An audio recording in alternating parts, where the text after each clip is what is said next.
Welcome to Daily Devo. I'm Pat. Today we're going to talk about what love and forever have to do with each other.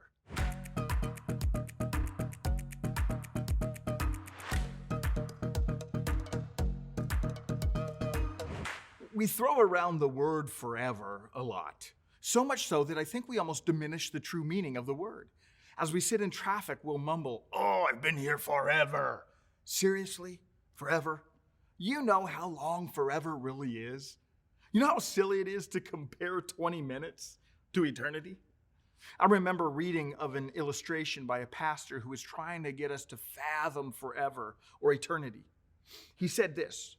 He said, I want you to imagine a solid metal ball the size of our Earth. That's 25,000 miles in circumference.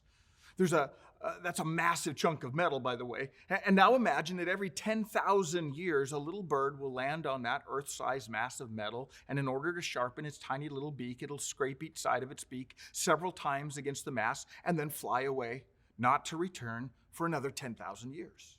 Imagine how long it will take before that solid metal ball was whittled down to nothing. That amount of time is just the start of eternity.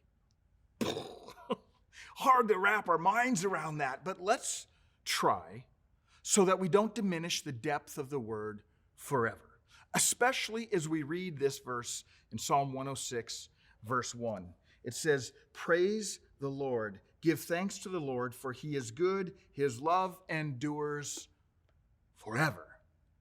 Did you catch the reason the writer of the psalm gave to be thankful? Because our God is good and his love, no, his faithful love, endures how long? Forever.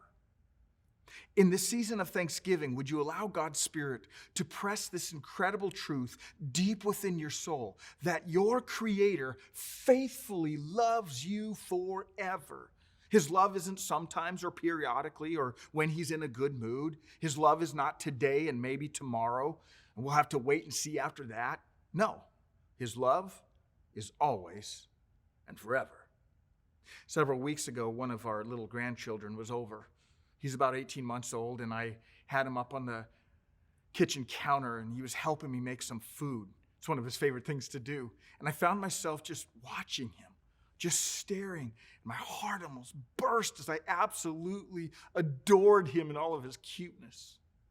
You want to know something to be thankful for today? Revel in the fact that the God of this universe adores you, is crazy about you, and looks at you like I was looking at my grandson.